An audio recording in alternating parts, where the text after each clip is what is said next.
बुद्ध मानव का जोर पड़ गया, बुद्ध मानव की तरफ चले गए। बिन पैंदे लोटे की तरह लुढ़कते लुढ़कते उन्होंने अपना पूरा समय ही बर्बाद कर दिया। प्रेमी भाई बहनों, असली रास्ता मनुष्य के अंदर है, लेकिन काल ने सबको बाहर ही बाहर भटका दिया। किसी को जप में, किसी को तप में, कोई कीलों पर सोता है, कोई सोता ही नहीं है, कोई दुनिया रमाए बैठा है। चार अग्नि चारों तरफ लगा ली, पांचवी सूरज की तपिश, पंच अग्नि में दुनिया जमाए बैठे हैं और कह रहे हम बड़ी भारी तपस्या कर रहे हैं। उससे जा करके पूछिए कि हे भले मानस, तुम्हारे अंदर पहले से ही काम, क्रोध, लोभ, मोह, अहंकार की पंच अग्नि जल रही, पहले उसे शांत करने की कोशिश करो। इसी तरह लोग व्रत या उपवास करते हैं। व्रत या उपवास करना अच्छी बात है, इससे शरीर हल्का होता है, काया निरोगी रहती है। लेकिन अगर हम ये सोच लें कि हम व्रत या उपवास करके ही उस परमात्मा को प्राप्त कर लेंगे, तो ये कभी संभव नहीं हो सकता। एक आदमी का प्रण था, रोज दिए में तेल भर करके पाठ करना शुरू कर देता था और जब तक तेल खत्म ना हो जाए, दिया बुझ ना जाए, वह कभी रोटी नहीं खाता था। घर में नई बहू आ गई, उसे रस्म रिवाज का पता नहीं था। जो दिए में तेल खत्म होने को आया, उसने ला करके और तेल भर दिया। आदमी बेचारा भूखा प्यासा, करे तो करे क्या। अब संकल्प जो ले रखा है कि जब तक दिया बुझ नहीं जाएगा हम रोटी नहीं खाएंगे, लगा फिर से पाठ करना। और फिर जैसे ही तेल खत्म होने को आया, उसने ला करके और तेल भर दिया। आदमी भूख से व्याकुल हो उठा, अंत में थक हार करके दिया बुझाकर रोटी खाने लगा। ये हाल है पाठ करने वालों का।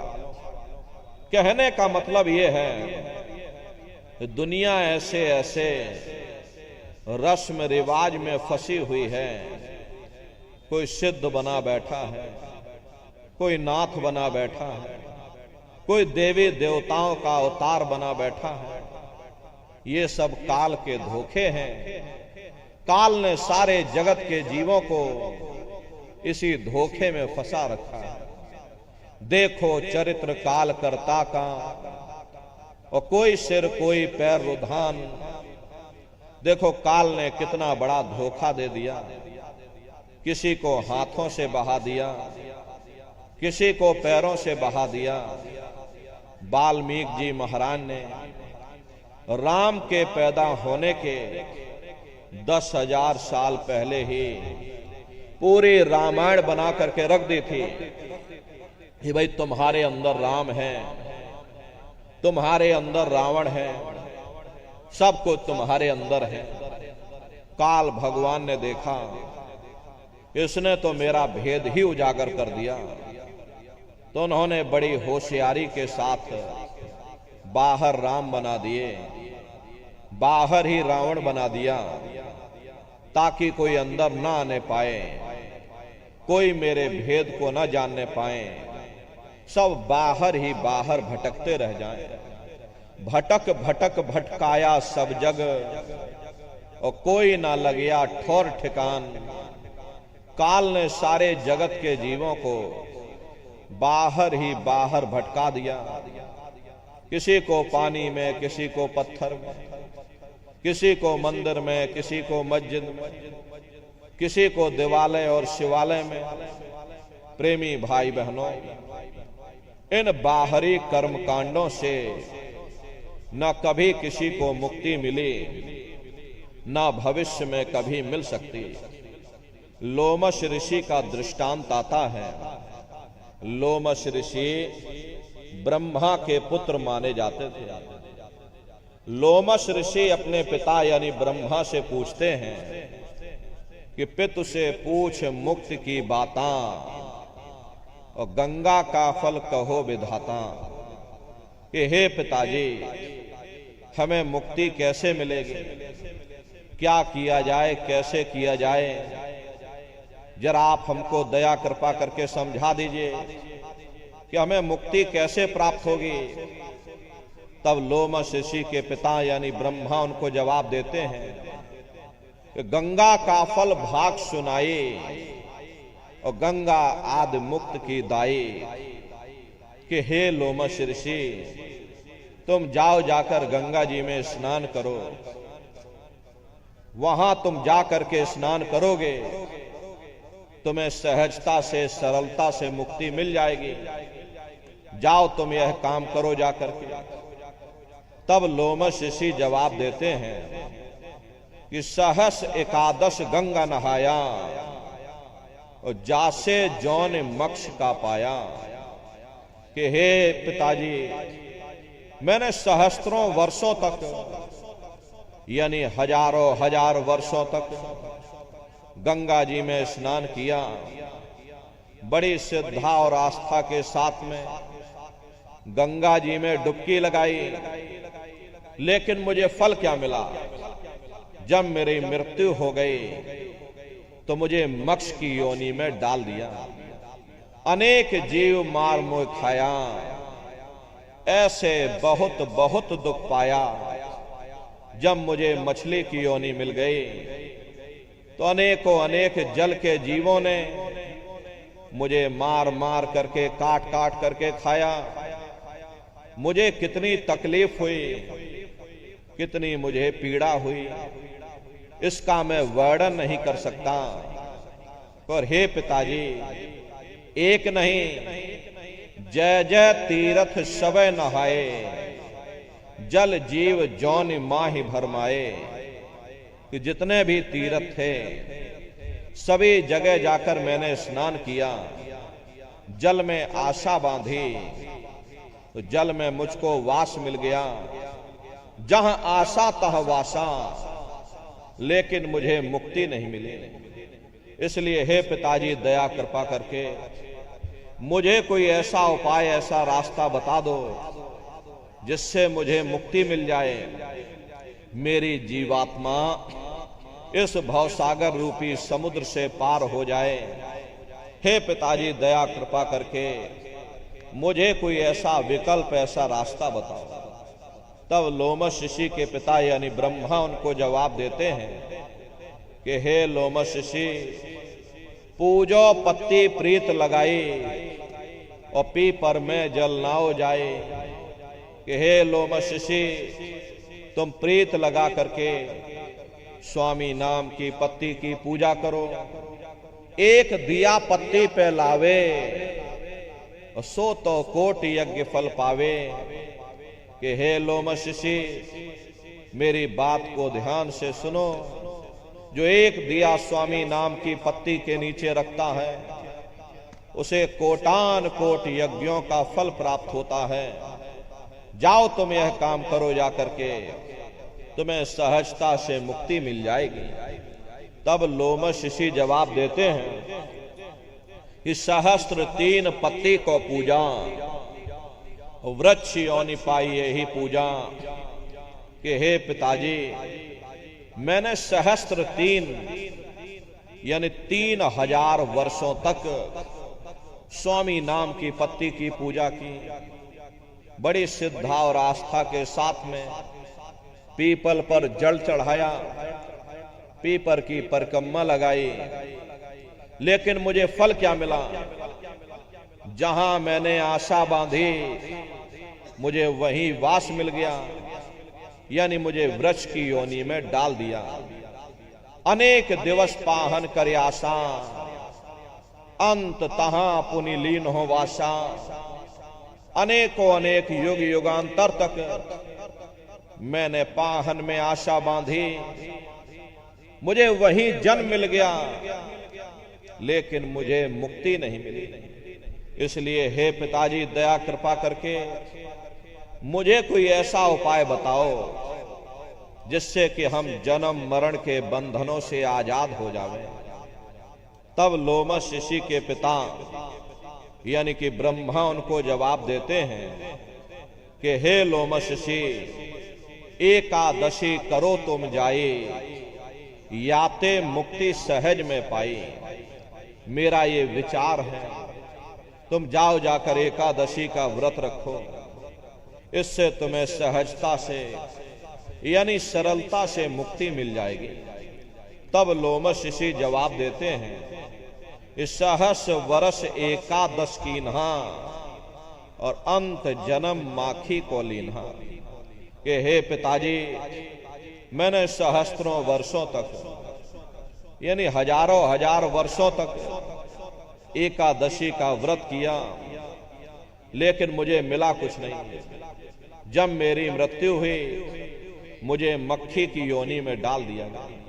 अर पुनि व्रत करे झार बनाई, पर मुक्ति हमने नहीं पाई। हे पिताजी, मैंने और भी बहुत सारे व्रत किए, इतना तीर्थ व्रत कोई नहीं कर सकता जितना कि मैंने किया, लेकिन मुझे मिला कुछ नहीं। मैं खाली का खाली रह गया।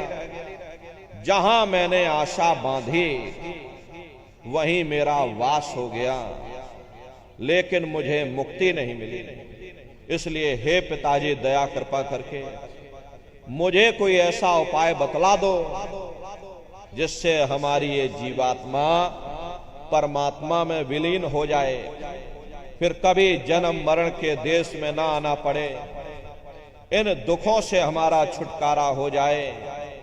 हे पिताजी, दया कृपा करके मुझे कोई ऐसा उपाय बताओ। तब लोमश ऋषि के पिता यानी कि ब्रह्मा उनको जवाब देते हैं कि हे लोमश, पुण्य गौ का सबसे भारी और याते मुक्ति होए विचारी।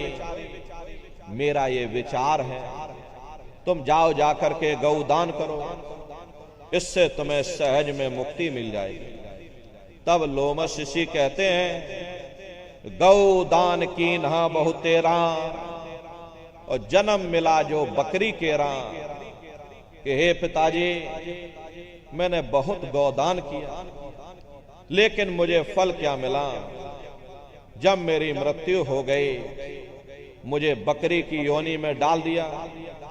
न जाने कितनों ने मेरा शिकार किया, मुझे मार मार करके काट काट करके खाया। मुझे कितनी तकलीफ हुई, कितनी मुझे पीड़ा हुई, इसका मैं वर्णन नहीं कर सकता। और हे पिताजी, एक नहीं जय जय तीरथ सबे नहाए, जल जीव जौनि माहि भरमाए। और जो तुम कही सभी हम कीन्हा, और मुक्ति न पायो रहो अधीना। जो भी आपने विधि बताई, मैंने विधि विधान के साथ उसे पूर्ण किया। इतना तीर्थ व्रत कर्म कांड पूजा उपासना इस संसार में कोई नहीं कर सकता है जितना कि मैंने किया, लेकिन मुझे मिला कुछ नहीं। जहां मैंने आशा बांधी वहीं मुझको वास मिल गया, लेकिन मुझे मुक्ति नहीं मिली। इसलिए हे पिताजी, अब की बार मुझे कोई ऐसा उपाय बतला दो जिससे कि मुझे मुक्ति मिल जाए। मैंने बहुत भटक लिया, लेकिन अब की बार दया कृपा करके बड़े दीन भाव से, उदार भाव से अपनी विनती कर रहे कि हे पिताजी, ऐसा आखिरी उपाय बताओ जिससे कि मुझे मुक्ति मिल जाए। तब अंत में लोमश ऋषि के पिता यानी कि ब्रह्मा उनको जवाब देते हैं कि हे लोमश ऋषि, लोमश ऋषि में कहूं विचारा, और संत शरण से होए उबारा। कि हे लोमश ऋषि, मेरा ये अंतिम विचार है, तुम जाओ संतों की शरण में चले जाओ, वहीं से तुमको मुक्ति मिलेगी। तीरथ व्रत सब झूठ पसारा, नहीं हुई है इनते निर्बारा। ये तीरथ व्रत सब झूठ का पसारा है, ये मेरे फैलाए हुए जंजाल हैं, इसी से कभी किसी को मुक्ति नहीं मिल सकती। प्रेमी भाई बहनों, हजारों हजार वर्षों तक ब्रह्मा ने अपने पुत्र को यानी कि लोमश ऋषि को भटका करके रखा। तो अंत में उन्होंने उपाय बताया, भाई संत शरण से होए उबारा। अगर तुम मुक्ति पाना चाहते हो तो संतों की शरण में चले जाओ, वहीं से तुमको मुक्ति मिलेगी। प्रेमी भाई बहनों, जब सनामी महाप्रभु ने जीवों की हालत देखी, जीव अंधकार के दलदल में फंसता चला जा रहा, चारों तरफ आडंबर ही आडंबर है, पाखंड ही पाखंड है, तो स्वयं अनामी महाप्रभु ने संतों महात्माओं को धरती पर भेजा और संत महात्मा फकीर यहां पर आकर के हम जीवों को समझाने की कोशिश करते हैं कि भाई हम आए वह देश से जहां तुम्हारो धाम और तुम सबको घर पहुंचावना एक हमारो काम। हम उसी देश से आए हैं जिस देश के तुम रहने वाले हो, परंतु तुम अपने सच्चे देश को छोड़ करके इस झूठे काल और माया के देश में फंस गए। यह देश तुम्हारा देश नहीं, तुम्हारा देश सचखंड है। ये कौम तुम्हारी कौम नहीं, तुम्हारी कौम सतनाम है और ये जीवात्मा उस सतनाम रूपी समुद्र की बूंद है। इस बूंद को समुद्र से मिलाओ, यानी जीवात्मा को उस परमात्मा से मिलाओ। इसके लिए न तुम्हें घर बार छोड़ने की जरूरत है, न बाल बच्चों को छोड़ने की जरूरत है, न समाज छोड़ने की जरूरत है, न जात और बिरादरी को बदलने की जरूरत है। ये जात पात के रगड़ों झगड़ों ने ही मनुष्य के ऊपर पर्दा डाल दिया, वरना महात्माओं का उपदेश इतना सरल है कि 5 वर्ष के बच्चे से लेकर के और 100 वर्ष का बूढ़ा भी कर सकता। क्या स्त्री, क्या पुरुष, क्या आदमी, क्या औरत, क्या ऊंच और क्या नीच, क्या अमीर और क्या गरीब, वो सबके लिए साझा है। वो हर मनुष्य के अंदर दिन रात धुनकारें दे रहा। वो साधु संतों के अंदर भी गूंजता है, तो वह चोरों ठगों के अंदर भी गूंजता है। यहाँ किसी कौम का सवाल नहीं, यहाँ किसी मजहब का सवाल नहीं। ये जितने हमारे मजहब हैं, चाहे हिंदू धर्म हो, चाहे मुसलमान धर्म हो, चाहे सिख या ईसाई धर्म हो, ये जितने भी हमारे मजहब हैं, इनके जितने रीत रिवाज हैं, जितना रहन सहन का तरीका है, हमें जरूर अलग अलग नजर आता है, लेकिन उसके अंदर जो रूहानियत है वो असलियत है। वो हर मजहब की तह के अंदर एक ही चीज होती है। संत महात्मा फकीर केवल उस रूहानियत को समझाने के लिए आते हैं। आप तमाम जिंदगी उस रूहानियत का प्रचार करते हैं। रूहानियत और शरीयत का आपस में वैसा ही रिश्ता होता है जैसा जेवरों का जेवरों के डिब्बों के साथ होता है। तलवार को काम आनी होती है, म्यान को नहीं।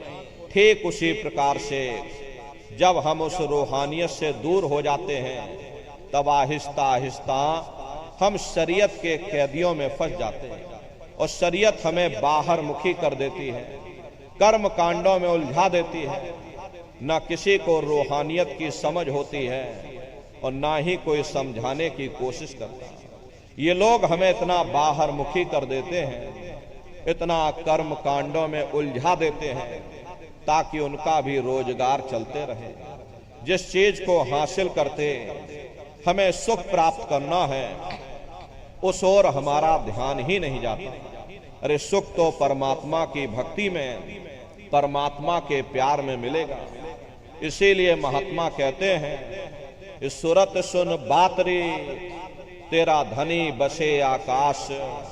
क्या जीवात्माओं, तुम्हारा पति वो परमात्मा है, वो परमेश्वर है, वो सचखंड में बैठा हुआ, तुम यहां माया के जाल में फंसे हुए, जब तक तुम अपने घर जाकर के अपने मालिक से मिलाप नहीं कर लेते, तुम सुख किस तरह हासिल कर सकते हो, तुम शांति किस तरह प्राप्त कर सकते हो। प्रेमी भाई बहनों, इस नासवान जगत में न कभी किसी को सुख मिला, न भविष्य में कभी मिल सकता।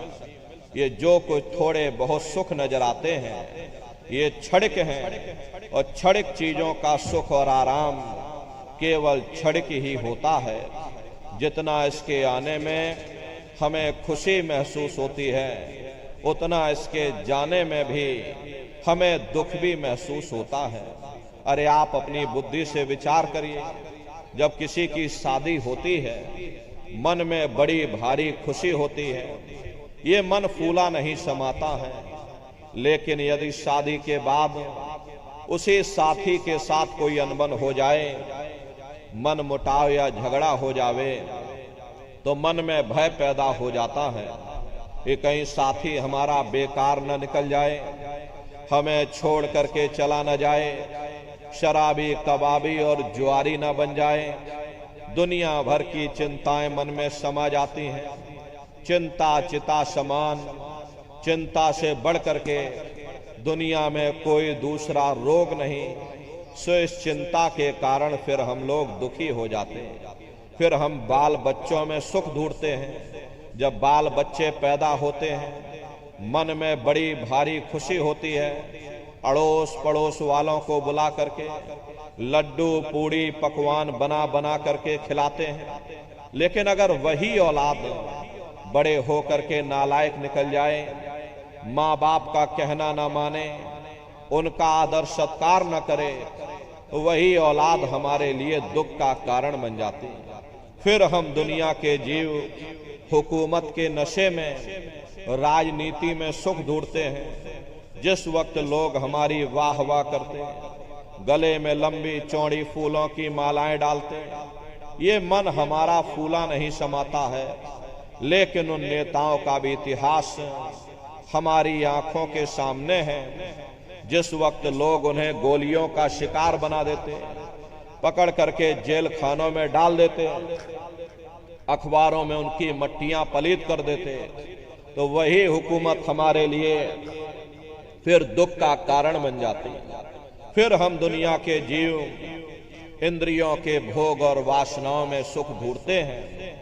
लेकिन जिस वक्त बीमारियों का हिसाब हमें अपने शरीर पर देना पड़ता है, तब हमें होश आता है ये सुख का कारण है या दुख का कारण है। इसीलिए महात्मा समझाते हैं कि भाई आप इस नाशवान जगत में नाशवान क्षणिक पदार्थों से कभी सुख हासिल नहीं कर सकते हो, कभी शांति प्राप्त नहीं कर सकते। कभी कभी हम लोगों के मन में ख्याल आता है, इस शायद जिन दिनों महात्मा आए थे तब दुनिया की हालत इतनी अच्छी ना रही होगी, इसीलिए महात्मा दुखी दुखी चिल्लाते रहते हैं। अब हमने 100 सालों के अंदर इतनी तरक्की कर ली, 100 सालों के अंदर हमने इतना विकास कर लिया। पहले हम झोपड़ियों में रहते थे या एक आध कोठरियों में पूरा परिवार रहा करता था। खेती बाड़ी भी लोग हाथों से बैलों से किया करते थे। 15-20 मील के अंदर हमारी सारी दुनिया थी, हम उसी में गुजारा करके मर जाते थे। लेकिन अब हमने 100 सालों के अंदर इतनी तरक्की कर ली है, बड़ी बड़ी कोठियां बनवा ली, खेती बाड़ी के लिए बड़े बड़े ट्रैक्टर आ गए, बीमारी दूर करने के लिए बड़े बड़े अस्पताल बन गए। फिर भी हम दुखी क्यों हैं? महात्मा हमें दुखी क्यों कहते हैं? प्रेमी भाई बहनों, आप अपनी बुद्धि से जरा विचार करिएगा। जब हम झोपड़ियों में रहते थे, पूरा परिवार एक साथ रहा करता था, आपस में एक दूसरे से प्रेम था, किसी के मन में दूसरे के प्रति ईर्ष्या द्वेष की भावना नहीं रहा करती थी। सब लोग प्रेम से रहते थे, खेती बाड़ी का काम करते थे, गा बजा करके निश्चिंत होकर के सो जाते थे। मन में कोई चिंता और तनाव की लकीरें नहीं रहती थी।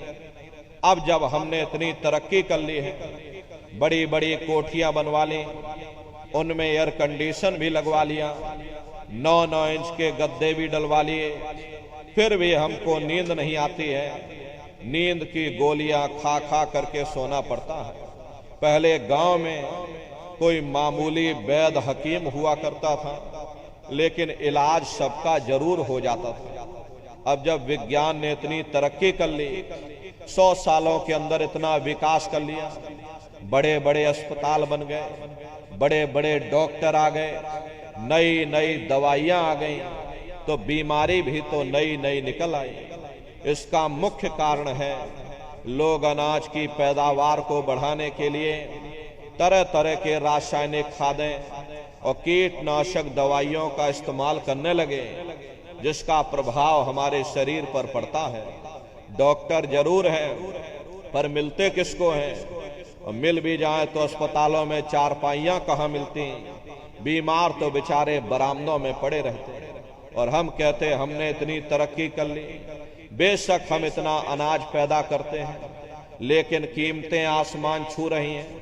गरीब आदमी बेचारा खा नहीं पाता है, क्योंकि कीमतें आसमान छू रही हैं। अमीर आदमी तो वैसे भी नहीं खाता, क्योंकि उसे शुगर हो रखी। फिर ऐसी तरक्की से किसी का क्या फायदा हो सकता? पहले गांव में कोई मामूली झगड़ा हो जाता था, 4 भले लोग मिल बैठ करके सुलझा देते थे। अब आप मुकदमा करके देख लीजिए, क्या मजाल 20-25 साल से पहले आपको कोई फैसला मिल जाए। अरे आप यहाँ किसी से पूछ करके देखिएगा, यहाँ किसी को फुर्सत नहीं है। डॉक्टर को फुर्सत नहीं, जज को फुर्सत नहीं, वकील को फुर्सत नहीं, कारखानेदार को फुर्सत नहीं, उद्योगपतियों को फुर्सत नहीं, इन नेताओं को फुर्सत नहीं, अधिकारी कर्मचारियों को फुर्सत नहीं। सबके चेहरे पर चिंता और तनाव की लकीरें हैं।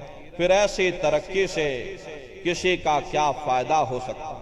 प्रेमी भाई बहनों, ये तरक्की का कसूर नहीं है, ये हमारा अपना कसूर है। हम उन चीजों के कैदी बन गए। ये चीजें हमारे लिए बनी थी, ना कि हम उनके लिए बने थे। हम मशीनों के पुर्जे बन गए, हम मशीनों के मालिक ना बन सके। अरे हमको मालिक बनना चाहिए था, सबको रोटी मिलनी चाहिए थी, सबको कपड़ा मिलना चाहिए था, सबको मकान मिलना चाहिए था, सबका मन निश्चिंत होना चाहिए था। किसी के मन में चिंता और तनाव की लकीरें नहीं रहनी चाहिए थी। घर में माँ बाप का सम्मान होना चाहिए था, समाज में प्रेम, सद्भाव, भाईचारा कायम रहना चाहिए था। यही तो जीवन में हर इंसान मांगता है। प्रेमी भाई बहनों, अगर जीवन में कीमतें और कदरें ना रहीं, फिर ऐसी तरक्की से किसी का क्या फायदा हो सकता? इसीलिए महात्माओं ने जब कहा था तब भी ठीक था, और अब कहा तो अब भी ठीक है। दुनिया में न तब किसी को सुख मिला, न अब किसी को सुख मिल सकता। इसीलिए गुरु नानक साहब ने कहा है, नानक दुखिया सब संसार। दुनिया के हर एक जीव अपनी अपनी जगह दुख और मुसीबतों से भरे हुए हैं। यही सहजोबाई ने कहा कि धनवंते सब ही दुखी, और निर्धन है धन रूप, और साधु सुखी सहजो कहे, और पायो भेद अनूप। जिसके पास धन दौलत है, जो राजा महाराजा हैं, जो सेठ साहूकार हैं, वे सब के सब दुखी हैं। उनको किस चीज का दुख है? बड़े बड़े जो देश हैं लोग, और तिनको व्यापे चिंता रोग। ये जो चिंता रोग है, उन्हें अंदर से खाए जा रही, सो इस चिंता के कारण बेचारे दुखी बने रहते। और जिनको रोटी, कपड़े, मकान की फिक्र लगी, उन बेचारे गरीबों को दुखी होना ही होना। इसीलिए महात्मा समझाते हैं कि भाई आप इस नासवान जगत में नासवान क्षणिक पदार्थों से कभी सुख हासिल नहीं कर सकते हो, कभी शांति प्राप्त नहीं कर सकते। एक बार हमारे गुरु महाराज कलकत्ता में एक विशाल पार्क बना हुआ, विक्टोरिया पार्क के नाम से। गुरु महाराज उसी बगिया में बैठे हुए थे। बगल से दो सेठ आए और दोनों सेठ गुरु महाराज के बगल में आकर के बैठ गए। सामने देखा एक माली घास काट रहा था और घास काटते काटते माली को नींद आ गई और वह घास के ऊपर सो गया। अब दोनों सेठ आपस में बातचीत करने लगे। देखो उस माली को, हमसे ज्यादा सुखी तो वह माली है, कम से कम उसे नींद तो आ रही, हम लोगों को नींद तक नहीं आती, नींद की गोलियां खा खा करके सोना पड़ता। गुरु महाराज उन सेठों की बात सुन रहे थे। गुरु महाराज बोले, अरे भाई सेठ जी, तुमने अपने आप क्यों फैसला कर लिया? जाओ पहले माली से पूछ करके आओ क्या वो सुखी है या नहीं है। गुरु महाराज की बात को मान करके दोनों सेठ माली के पास गए, जगा करके पूछा कि भाई हमारे सवाल का जवाब दे दो, क्या तुम सुखी हो या नहीं। तो माली बोला, अरे बाबूजी, हम कहाँ सुखी हैं, सुखी तो देखो महलों में जो रह रहे, ऊंची ऊंची इमारतों में जो रह रहे, वे लोग सुखी हैं, हम कहाँ सुखी हैं। गुरु महाराज उसकी बातों को सुन करके हंसने लगे।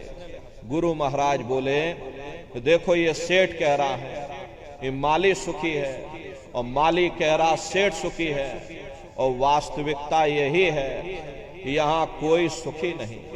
ना सुख विद्या के पढ़े और ना सुख वाद विवाद, और साध सुखी सहजो कहे जो लागे सुन समाद। न आलिम फाजिम सुखी हैं, न गुणी ज्ञानी सुखी हैं, न बड़े बड़े विद्वान सुखी हैं। सुखी वही है जिसने दुनिया में से अपने मन को निकाल करके और मालिक के चरणों में लगाया हुआ है।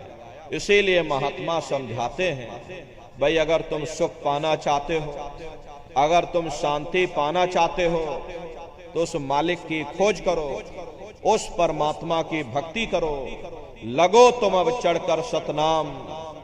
अगर सुख पाना चाहते हो तो सतनाम की खोज करो, क्योंकि जितना समय तुम्हारा ध्यान मालिक की भक्ति में लगा रहेगा, तुम दुनिया में 2-4 दिन जरूर सुख हासिल कर सकते हो। और अगर तुम्हारा ध्यान मालिक की भक्ति से हट जाएगा, तो सारी दुनिया तुम्हारे लिए दुख का रूप बन करके खड़ी हो जाएगी। प्रेमी भाई बहनों, आप सभी लोग बुद्धिमान हो, अपनी अपनी बुद्धि से जरा विचार करिएगा कि एक छोटा सा बच्चा अपने पिता की उंगली पकड़ करके मेला या नुमाइश में घूमने जाता है। उसे मेले की हर साजो सामान बड़ी खूबसूरत नजर आती है। किसी जगह खेल खिलौनों की दुकानें लगी, कहीं गुड्डे गुड़ियों की दुकानें लगी, कहीं झूलों की दुकानें लगी, कहीं मिठाई और पकवान की दुकानें लगी। तो वो बच्चा यही सोचता है कि शायद ये खुशी हमको इस मेले के साजो सामान से मिल रही। और अगर भूल करके भी वो बच्चा अपने पिता की उंगली छोड़ देता है, तो वह सारा साजो सामान उसी जगह रहता है, लेकिन बच्चा रोने चिल्लाने लगता है, चीखने लगता है। तब उसे खुद व खुद महसूस होता है ये खुशी हमें तभी तक प्राप्त हो सकती है जब तक हमने अपने पिता की उंगली पकड़ रखी थी। अरे हमारा पिता कौन है? वो परमात्मा है, वो परमेश्वर है जिसने अंड खंड ब्रह्मांड की रचना की। जितना समय तुम्हारा ध्यान मालिक की भक्ति में लगा रहेगा, तुम दुनिया में 2-4 दिन जरूर सुख हासिल कर सकते हो। और अगर तुम्हारा ध्यान मालिक की भक्ति से हट जाएगा, तो सारी दुनिया तुम्हारे लिए दुख का रूप बन करके खड़ी हो जाएगी।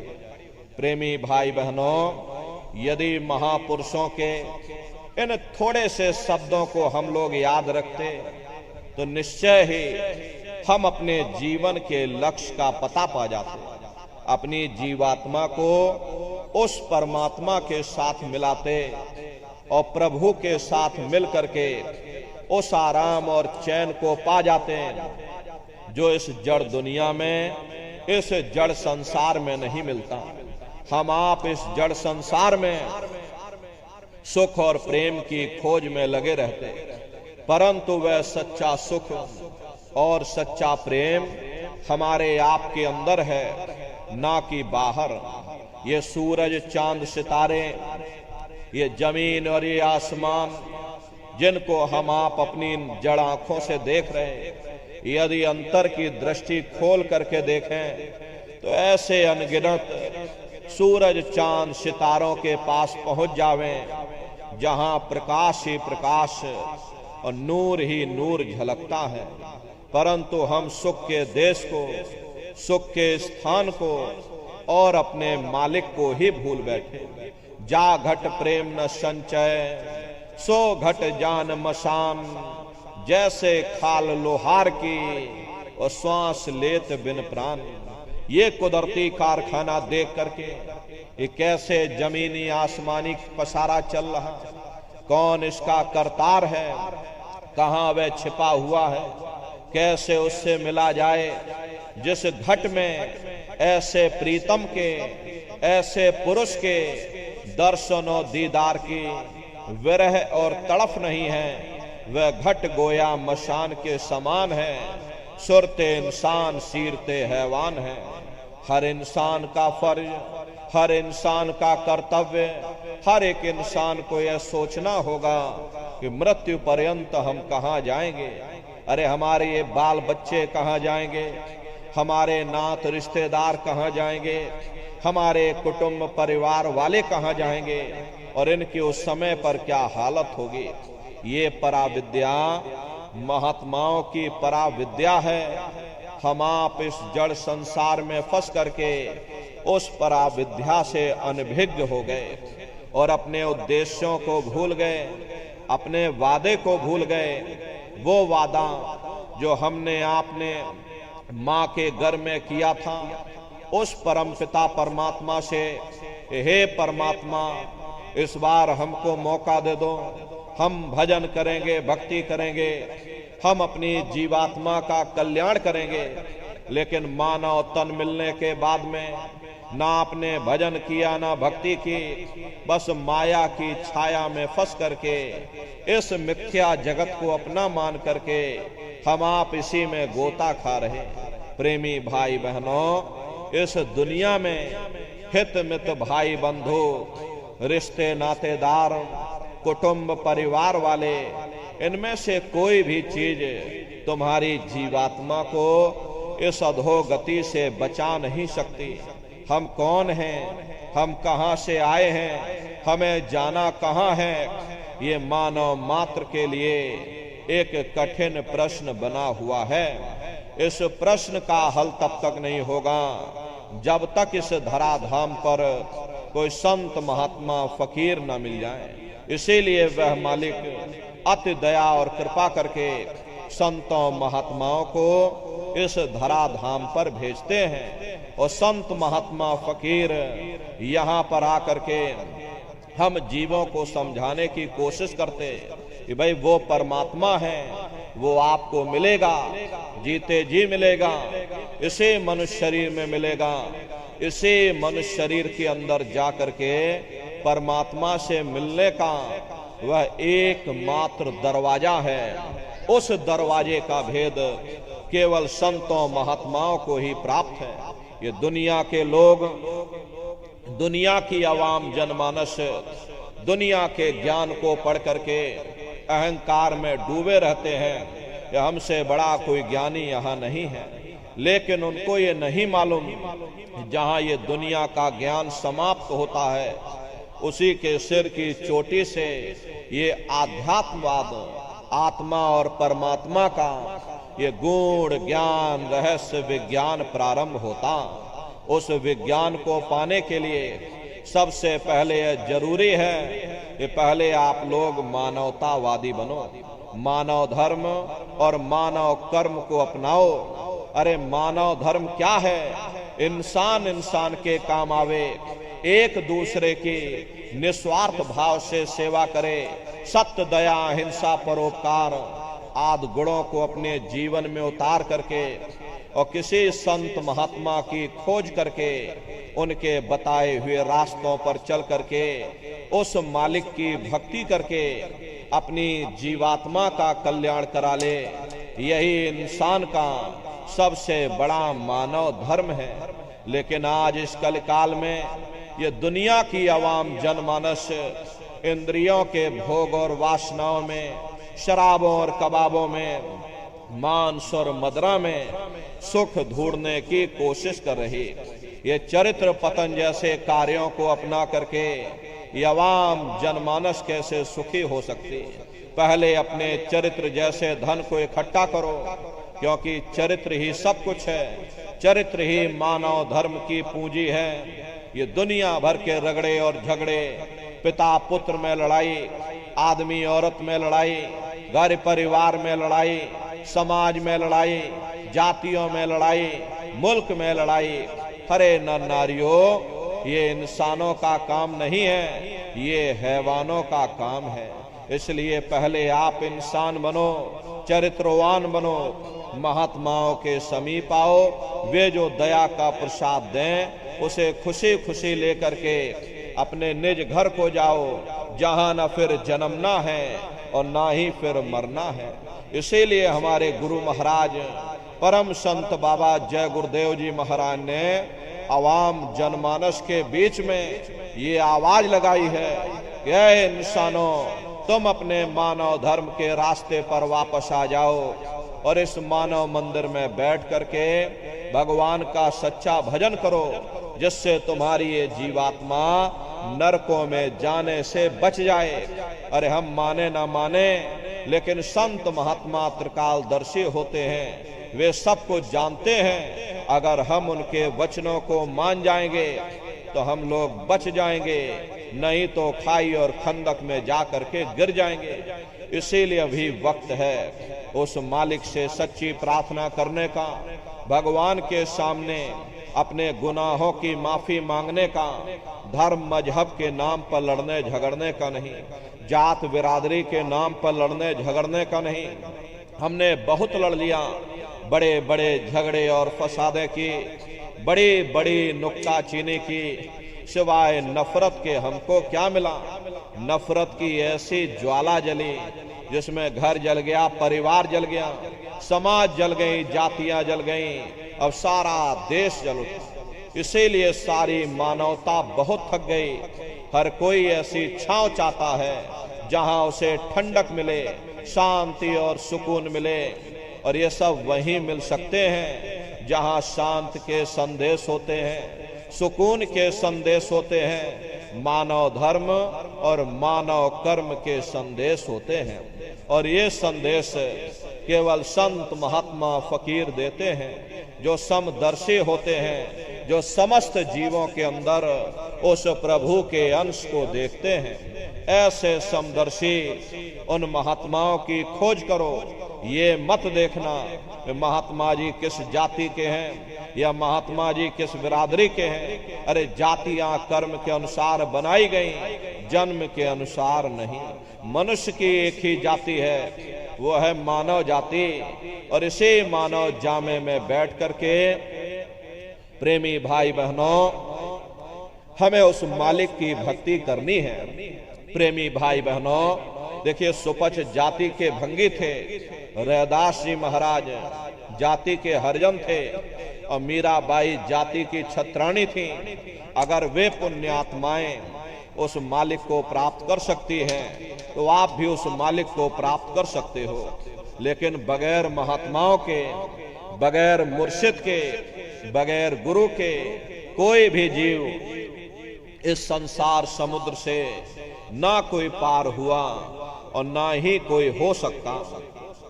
ये समुद्र ऐसा है जिसके ना इस किनारे का पता, ना उस किनारे का पता, कोई नहीं जान सकता है ये दुनिया कब बनी, कितनी बार प्रलय और महाप्रलय हो गई।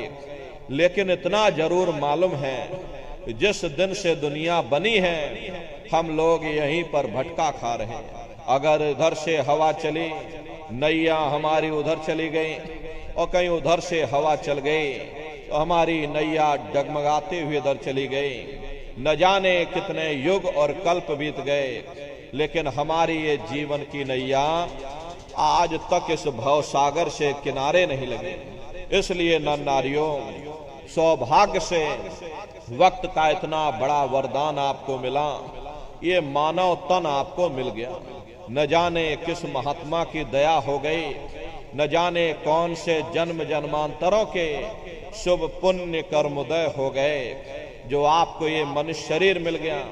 अरे अब की बार ये मौका तुमको मिल गया है, मिले नरदेह यह तुमको, बनाओ काज कुछ अपना, पचो मत या इस जग में, जानियो रैन का सपना। प्रेमी भाई बहनों, जैसे रात में हम लोग स्वप्न देखते हैं, हालांकि उस समय पर हमें स्वप्न सच मालूम पड़ता है, असली प्रतीत मालूम होता है, लेकिन जब सुबह उठते हैं, जब हमारी आंखें खुलती हैं, तब हमें होश आता है कि भाई हम तो स्वप्न देख रहे थे, ये सब भ्रम है। ठीक उसी प्रकार से ये दुनिया भी 10-20-100 साल का स्वप्न है।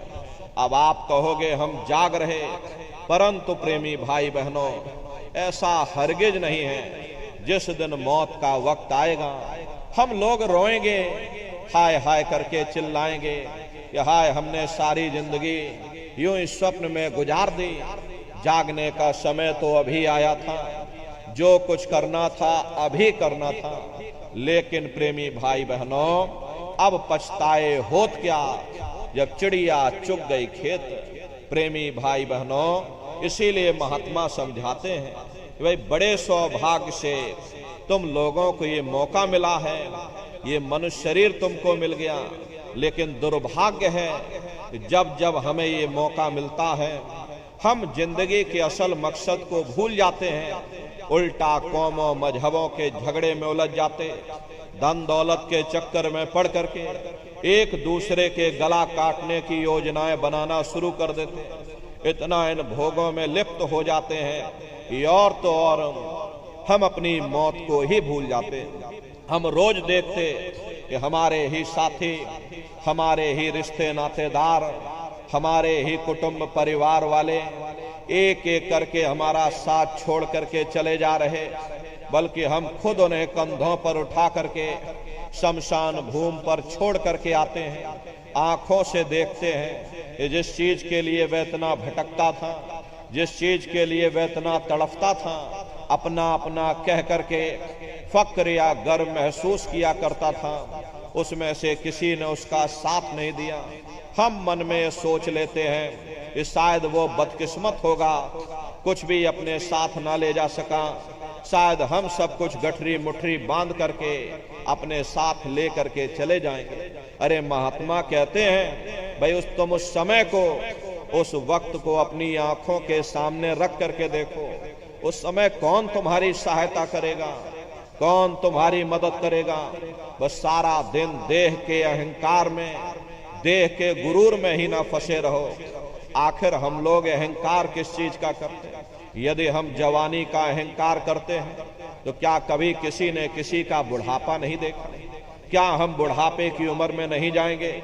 यदि हमें खूबसूरती सुंदरता का अहंकार है तो क्या कभी बीमारों की शक्लें नहीं देखी? अपना चेहरा बीमारों की शक्ल में देखो। प्रेमी भाई बहनों, जब लोग बीमार हो जाते हैं, मान लो चेचक पीलिया हो जाए, अपनी शक्ल देखने में भय लग जाता है। फिर हमें अहंकार किस चीज का करते हैं? यदि हमें हुकूमत का अहंकार है तो क्या कभी बड़े बड़े नेताओं को फांसी के तख्तों पर लटकते हुए नहीं देखा?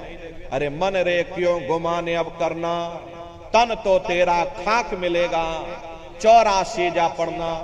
ए मन तू किस चीज का अहंकार करता है? यदि शरीर का अहंकार करता है तो इसे तो मिट्टी में मिल करके मिट्टी हो जाना है। फिर हमें धर्मराज के सामने पेश होना पड़ेगा। हमारी ख्वाहिशों, हमारी इच्छाओं और हमारे कर्मानुसार जहां भी वो मुनासिब समझेगा हमें जन्म लेना पड़ेगा। एक देह के बंधन से हमारा छुटकारा नहीं हो पाता। दूसरा देह रूपी कलबूत हमारी आंखों के सामने नाचना शुरू कर देता। हमेशा हम दुनिया के जीव इस कैद खाने में कैदियों की तरह पड़े रहते। इतिहास गवाह है, बड़े बड़े राजे महाराजे, बड़े बड़े आला अधिकारी जिनके मुख से निकला हुआ लफ्ज कानून बन जाता था, आज उनकी हस्ती कहाँ है? उनकी कब्रों पर हम ठोकरें मार मार के गुजरते हैं। उनकी हड्डियां हमारे पैरों तले कुचली जाती हैं। क्या हम भूल चुके हैं एक समय हमारा भी आएगा, हमारी भी कब्रों पर लोग ठोकरें मार मार के गुजरेंगे, हमारी भी हड्डियां लोगों के पैरों तले कुचली जाएंगी। इसीलिए महात्मा कहते हैं, भाई तुम उस समय को, उस वक्त को अपनी आंखों के सामने रख करके देखो। उस समय कौन तुम्हारी मदद करेगा, कौन तुम्हारी सहायता करेगा? धन दारा सुत नाती कहियन, यह नहीं आवे काम। ये बाल बच्चे, ये रिश्ते नातेदार, ये कुटुंब परिवार वाले जिनके लिए हम आप इतनी ठगियां करते, इतनी बेईमानियां करते, इतने इतने जिंदगी के उसूलों को कुर्बान कर देते, इनको तो यह भी पता नहीं चलता कि मौत के फरिश्ते आए किधर से और लेकर किधर चले गए। अरे कुटुंब परिवार मतलब कहां? बिना धन पास नहीं जाए। ये रिश्ते नातेदार, ये कुटुंब परिवार वाले प्रेमी भाई बहनों, ये सब स्वार्थ के संगी साथी हैं। अगर आज आपकी जेब में पैसा है तो सब जैसे तैसे आपसे रिश्ते नातेदारी कायम कर लेंगे, और आज आपकी जेब खाली हो जाए तो बेटा बाप को बाप कहने के लिए तैयार नहीं होता। अरे आप रोज कचहरियों में मुकदमों का हाल देखते हो। यदि किसी पिता ने बंटवारा करते समय किसी एक बेटे को 1000 रुपया कम दे दिया, 1 बीघा जमीन कम दे दी, तो बेटा बाप का दुश्मन बन जाता, उसे ले जाकर कचहरियों में खड़ा कर देता। अरे अपना यहाँ क्या है? ये स्वार्थ के संगी साथी प्रेमी भाई बहनों, महात्मा कहते हैं कि मस्क समान जान यह देही, बहती आठों याम। मस्क होती है, चमड़े की बनी हुई होती, और हम उसमें हवा भर करके नदी के किनारे से दूसरे किनारे पर पहुंच जाते हैं। अगर मस्क से हवा निकल जाए, अरे मस्क तो डूब ही जाएगी। जो लोग उसका सहारा लेते हैं वे भी पानी में डूब जाएंगे। महात्मा कहते हैं, भाई तुम्हारा शरीर भी उस मस्क के समान है, इसमें श्वासों की हवा भरी है, और जब तक श्वासों की हवा जारी है, ये बाल बच्चे, ये रिश्ते नातेदार, हम सब लोग बहते चले जा रहे हैं। लेकिन जिस समय हवा निकलेगी हम तो डूब ही जाएंगे। जो लोग हमारा सहारा लेकर के इस दुनिया में अपना वक्त काट रहे, वे भी घबरा जाएंगे, रोने, चीखने और चिल्लाने लगेंगे। महात्मा प्रेम से समझाते हैं, भाई श्वास दुधारा नित्य ही जारी, एक दिन खाली चाम।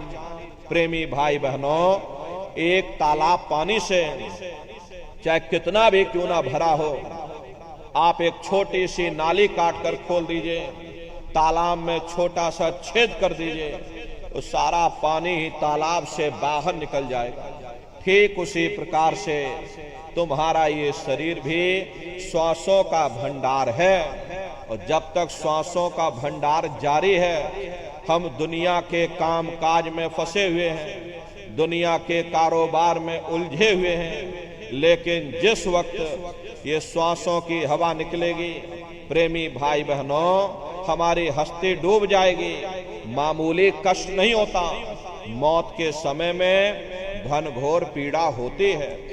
जन्मत मरत दुसह दुख हुई, सहजो बाई ने बयान किया है कि सहजो मौती आइया, अंग अंग दिया तोड़, हिया जरे छाती फटे, उठे पीर घनघोर। गुरु महाराज सत्संग में फरमाते थे, जैसे 1,00,000 बिच्छू एक साथ मिलकर के हमारे शरीर पर डंक मारे, उससे भी लाखों करोड़ों गुना ज्यादा मौत के समय में दर्द होता है। प्रेमी भाई बहनों, जब मृत्यु आती है तो किस तरह से प्राण निकलते हैं, प्राणों के निकलने की क्या प्रक्रिया होती है, पहले उसे आप अच्छी तरह से समझ लो। सिमटत भास श्वास उठ जावे और प्राण पति जब सिमट समावे, उस समय हमारी ये श्वासें रुक जाती, शरीर की चेतना नीचे से सिमटने लगती है। तो सबसे पहले गुदा चक्र टूटता है, क्योंकि गुदा चक्र में पृथ्वी का वास होता है। गुदा चक्र टूट करके ऊपर इंद्रिय चक्र में समा जाता है। इंद्रिय चक्र में प्रेमी भाई बहनों जल का वास होता, यानी जल ने पृथ्वी को घोल दिया। फिर जब इंद्रिय चक्र टूटेगा तो ऊपर नाभि चक्र में समा जाएगा। ये नाभि चक्र में अग्नि का वास होता, यानी अग्नि ने फिर जल को सुखा दिया।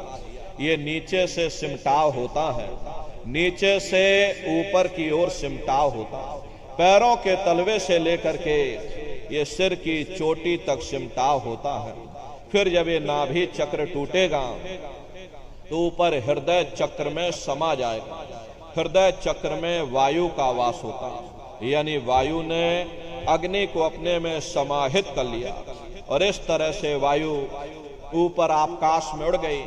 ये आंखों की पुतलियां ऊपर पलट जाती हैं, मुंह खुला का खुला रह जाता है। अरे महात्मा समझाते हैं, जब यह कर्म कला उपजावे, बुद्धि सुरत की आन दबावे। जब यह जीवात्मा पांचों तत्वों को लांग करके जल पृथ्वी अग्नि वायु आकाश पांचों तत्वों को लांग करके ऊपर आती है, तो काल दाढ़ में आन दवानी। और जब ढर के नैनन से पानी, जब काल अपनी दाढ़ में दबाता है, उस समय नेत्रों से पानी निकलता, इंद्रियां टूट टूट करके चकनाचूर हो जाती हैं। सब नात रिश्तेदार खड़े रह जाएंगे, लगे टकटकी दिखे न भाई, वाह समय को करे सहाई। उस समय मरने वाला टकटकी लगाकर देखता है कि कोई मेरी मदद कर दे, कोई मेरी सहायता कर दे, कोई मुझे बचा ले। लेकिन प्रेमी भाई बहनों, सब नात रिश्तेदार खड़े रह जाते, भाई बंधु सब देखते रह जाते, डॉक्टर वैद्य हकीम सब आपको घेरे रह जाते, लेकिन उस समय आपको कोई बचा नहीं पाता। जम के दूत घेर चौफेरा, निक्षय प्राण छोड़ के डेरा। यमदूत आते हैं, प्राणों की डोरी को तोड़ देते। और प्रेमी भाई बहनों, जीवात्मा को खींच करके इस शरीर से बाहर कर दिया जाता है। जैसे ही जीवात्मा शरीर से अलग हुई, ये शरीर हमारा मिट्टी हो जाता। अरे इस मिट्टी को ले जा करके तुम शमशान भूमि पर जला करके राख कर देते। हाड़ जले जैसे लाकड़ी, केस जले जैसे घास, और कंचन जैसी ये काया ढह गई और कोई ना आवे पास। ये कहानी हमारी आपके यहीं समाप्त हो गई। ये जात बिरादरी के रगड़े झगड़े, ये नाम, ये रुतबा, ये शानो शौकत, ये पद और ये प्रतिष्ठा, ये प्रधानी और ये कलेक्टरी, ये ब्लॉक प्रमुखी और ये सरपंची, ये विधायकी और ये सांसदी, ये सब तुम्हारी यहीं समाप्त हो गई। लेकिन उधर देखो क्या होता, तुम्हारी जीवात्मा को ले जा करके ऊपर धर्मराज की कचहरी में पेश कर दिया जाता। वहां पलक झपकते ही तुम्हारे अच्छे और बुरे कर्मों का हिसाब किताब हो जाता। धर्मराज तुमको सजा सुना देते, ले जाओ इनको फलाने नरक में डाल दो, ले जाओ इनको उस योनि में डाल दो। प्रेमी भाई बहनों, मामूली कष्ट नहीं होता है। अरे महात्माओं ने जब साधना किया, साधना करके जब ऊपर गए और ऊपर जा करके जब उन्होंने नरकों का हाल देखा, तो हमारी आपकी जानकारी के लिए उन्होंने धर्म ग्रंथों में लिख दिया, लोह के खम्भ तपत के माही, जहां जीव को ले चिपटाई। वहां बड़े बड़े लोहे के खंभे अग्नि से धधक धधक कर लाल हो रहे। ऐसे खोटे जीवों को उन्हीं तपते हुए खंभों के ऊपर लिटा दिया जाता है। जीव हाय हाय करके चिल्लाता है, तड़फ तड़फ जीव जुलम बुखारी, और तपत खम्भ दुख उपजे भारी। असहनीय वेदना होती है, असहनीय दुख और दर्द होता है। जीव वहां रोता और चिल्लाता रहता, लाखों लाख योजन मील तक तुम्हारे रोने चीखने चिल्लाने की आवाज वहां पहुंचती है, वहां गूंजती है, लेकिन प्रेमी भाई बहनों वहां कोई तुम्हारी पुकार सुनने वाला नहीं, कोई तुम्हारी दर्द भरी आवाज को सुनने वाला नहीं। और नरकों की सजा भोगने के बाद में इन्हीं जीवों को सीधे मनुष्य शरीर नहीं दिया जाता है, बल्कि ले जाकर के 4 खान 84 लाख योनियों में डाल दिया जाता है। जैसे बच्चा होता है, प्रेमी भाई बहनों, बच्चा पहले कक्षा 1 पास करेगा, फिर कक्षा 2 में जाएगा। ऐसे ही प्रेमी भाई बहनों वहां पर भी पूरा चैनल बना हुआ, नरकों की सजा भोगने के बाद में इन्हीं जीवों को 4 खान 84 लाख योनियों में डाल दिया जाता है। ये 4 खान 84 लाख योनियां ये कोई मामूली योनियां नहीं होती। 4 खान का मतलब होता है अंडज पिंडज उपमज स्थावर, ये 4 खाने होती हैं। पहली श्रेणी तो इन पेड़ पौधों की आती है जिनके अंदर पानी का तत्व मौजूद होता है। कभी ये भी मनुष्य हुआ करते थे, लेकिन आज अपने कर्मों का ये भोग पा रहे, एक जगह पर पेड़ बनके खड़े हुए। दूसरी श्रेणी कीड़े मकोड़ों की आती है जिनके अंदर पृथ्वी और अग्नि का तत्व मौजूद होता है। तीसरी श्रेणी पंछियों की आती है। चौथी चौपाए जानवरों की आती है और 5वीं स्वयं इंसानों की आती है, जिसके अंदर 5 तत्व जल पृथ्वी अग्नि वायु आकाश 5 तत्व मौजूद होते। प्रेमी भाई बहनों ये 4 खाने हैं, इनकी अलग अलग कुल 84 लाख योनियां होती हैं। अब आप ये पेड़ पौधों को ही देखिए तो आम का पेड़ अलग है, नीम का पेड़ अलग है, पीपल का पेड़ अलग है, ऐसे ही अलग अलग प्रजातियों के कीड़े मकोड़े, अलग अलग प्रजातियों के पशु पंछी, कुल मिलाकर 84 लाख योनियां हैं। हम दुनिया के जीव नरकों की सजा भोगने के बाद में इन्हीं 84 लाख योनियों में डाल दिए जाते हैं। अरे मामूली कष्ट नहीं होता। हमको आपको गर्मी लग गई तो हम लोग छाया में आ गए, सर्दी लग गई कंबल रजाई ओढ़ लिया, भूख लग गई भोजन कर लिया, बीमार हो गए अस्पतालों में चले गए, अपना अपना इलाज करवा लिया। लेकिन देखो उन जानवरों को, क्या गर्मी क्या सर्दी और क्या बरसात, एक एक रोटी के टुकड़े के लिए बेचारे दर बदर रोड पर भटकते रहते हैं। किसी का हाथ कट गया, किसी का पैर कट गया, किसी को आपने जीते जी काट डाला, मुर्गी की पकड़ करके गर्दनी घुमा डाली। अरे उनको भी दर्द होता है, उनको भी तकलीफ होती है, लेकिन वे बेचारे बेजुबान हैं, कुछ बोल नहीं पाते, कुछ बता नहीं पाते। हम लोगों के अंदर ये जुबान है, हम लोग बोल बता देते हैं, वे सिर्फ रोते और चिल्लाते रहते। अरे कौन उनकी पुकार सुनने वाला, कौन उनकी दर्द भरी आवाज को सुनने वाला, कौन सी अदालत में जाकर के वे बेचारे दरवाजा खटखटाएं, या कौन मजिस्ट्रेट उनकी फरियाद को सुनेगा। प्रेमी भाई बहनों कोई सुनने वाला नहीं है। अरे कई जन्म भय कीट पतंगा, कई जन्म भय मीन कुरंगा, कई जन्म पंखी सर्पोयो, कई जन्म है वर वृक्ष जो यो, मिल जगदीश मिलन की वरिया और चिरंकार यह देश सजरिया। करोड़ों करोड़ युगों से हम आप नरकों की सजा भोगने के बाद में फिर कभी कीड़े पतंगों की योनि में डाल दिए जाते, कभी पेड़ पौधों की योनि में डाल दिए जाते, कभी हम लोगों को अपने अपने कर्मानुसार पशु और पंछियों की योनि में डाल दिया जाता है। प्रेमी भाई बहनों 84 लाख योनियों की सबसे जो आखिरी योनि होती है वो गाय और बैल की योनि होती है। अरे गाय स्त्री का रूप लेती है और बैल पुरुष का रूप लेते हैं। ये 84 लाख योनियों की सबसे आखिरी योनि यानी कि अंतिम पायदान होता है। उसके बाद तब जाकर के हम लोगों को दोबारा फिर से मनुष्य शरीर प्राप्त होता। इसीलिए कहा गया बड़े भाग्य मानुष तन पाया, कोट जन्म भटका जब खाया। कोटान कोट जन्म जन्मांतरों तक अलग अलग योनियों में भटकने के बाद में तब बड़े सौभाग्य से तुम लोगों को ये मनुष्य शरीर प्राप्त हुआ है, लेकिन बड़े अफसोस की बात है, जैसे किसी को हीरा मिल गया, उसे हीरे की परख नहीं, उसने हीरे को ले जा करके गधे के गले में बांध दिया। ठीक उसी प्रकार से ये मनुष्य शरीर उत्तम से उत्तम है, लेकिन इंसान इसकी कद्र नहीं करता। खाने पीने ऐसो इशरत में, मोह ममता में अपने कीमती समय को और श्वासों की पूंजी को बर्बाद कर देता। रात गवायो सोए के, दिवस गवायो खाए, हीरा जन्म मोल था, कौड़ी बदले जाए।